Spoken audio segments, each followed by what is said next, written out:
N Prashant IASനെതിരെ വീണ്ടും നടപടിക്ക് നീക്കം. സർക്കാരിനെതിരെ മാധ്യമങ്ങളോട് സംസാരിച്ചതിൽ നോട്ടീസ് നൽകിയിരിക്കുകയാണ്. കഴിഞ്ഞ 1.5 വർഷമായി പ്രശാന്ത് വിവിധ ചട്ടലംഘനങ്ങൾക്ക് സസ്പെൻഷനിലാണ്. MG പ്രതീഷ് വിവരങ്ങൾ നൽകും. MG പ്രതീഷ്, ഇപ്പോൾ അടുത്ത നോട്ടീസും നൽകിയിരിക്കുന്നു. അടുത്ത സസ്പെൻഷനിലുള്ള നോട്ടീസാണോ? എന്താണ് നോട്ടീസിൽ പറയുന്നത്?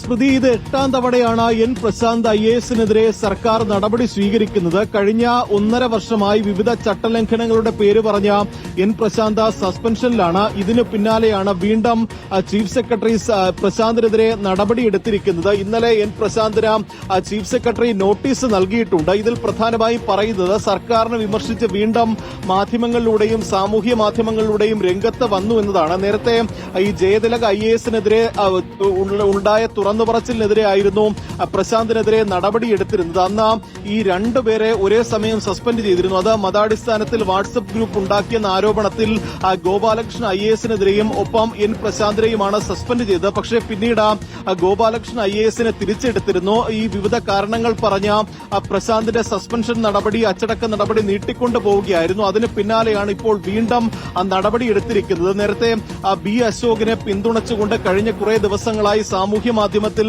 പ്രശാന്ത് സജീവമാണ്. ഇതുൾപ്പെടെ ചൂണ്ടിക്കാണിച്ചുകൊണ്ടാണ് ഇപ്പോൾ വീണ്ടും നടപടിയെടുത്തിരിക്കുന്നത്. ഈ പ്രശാന്തിനെതിരായ നടപടിയുമായി ബന്ധപ്പെട്ട ഈ റിവ്യൂ കമ്മിറ്റി ചേരാനിരിക്കെയാണ് ഇപ്പോൾ വീണ്ടും നടപടിയും എടുത്തിരിക്കുന്നത്.